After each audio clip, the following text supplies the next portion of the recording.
અંકલેશ્વરમાં વીજ કંપની દ્વારા 2 જિંદગીઓને જોખમમાં મૂકી કરાવાતા કામનો વિડીયો સામે આવ્યો। હાલ ભરૂચ શહેર અને જિલ્લામાં દક્ષિણ ગુજરાત વીજ કંપની દ્વારા અંડરગ્રાઉન્ડ કેબલિંગ, પ્રી મોન્સૂન સહિતની કામગીરીમાં શટડાઉન લઈ કામ થઈ રહ્યું છે।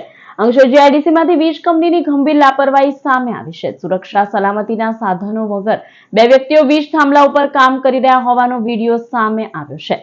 વીજ કામ કરી રહેલા આ બંને વ્યક્તિઓના પગમાં સેફટી શૂઝ તો દૂર, ચપ્પલ પણ નથી, તો હેલ્મેટ, દોરડું, હેન્ડ ગ્લોવ્સ સહિત કોઈ સાધનો નથી। અંકલેશ્વર જીઆઈડીસીમાં રાલીઝ ઇન્ડિયા કંપની પાસે કામગીરીનો વિડીયો હોવાનું સામે આવ્યું છે। કોન્ટ્રાક્ટરના કર્મચારીઓ કે પછી વીજ પુરવઠો પૂરો પાડતી કંપનીના તે સવાલ ઉભા થયા છે।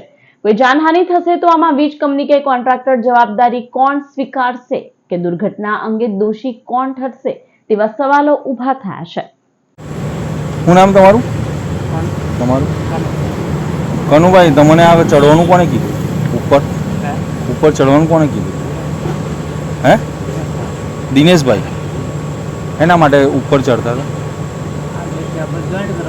હા, લાઈન ચાલુ છે કે બંધ છે? તમારી પાસે શૂઝ નહીં, હેલ્મેટ બી નહીં, ગ્લોવ્સ બી નહીં, આપ્યા જ કે નહીં લોકોએ? આમાં તમારો જીવ જતો રહેતો એ લોકો કંઈ તમારી મદદ કરશે?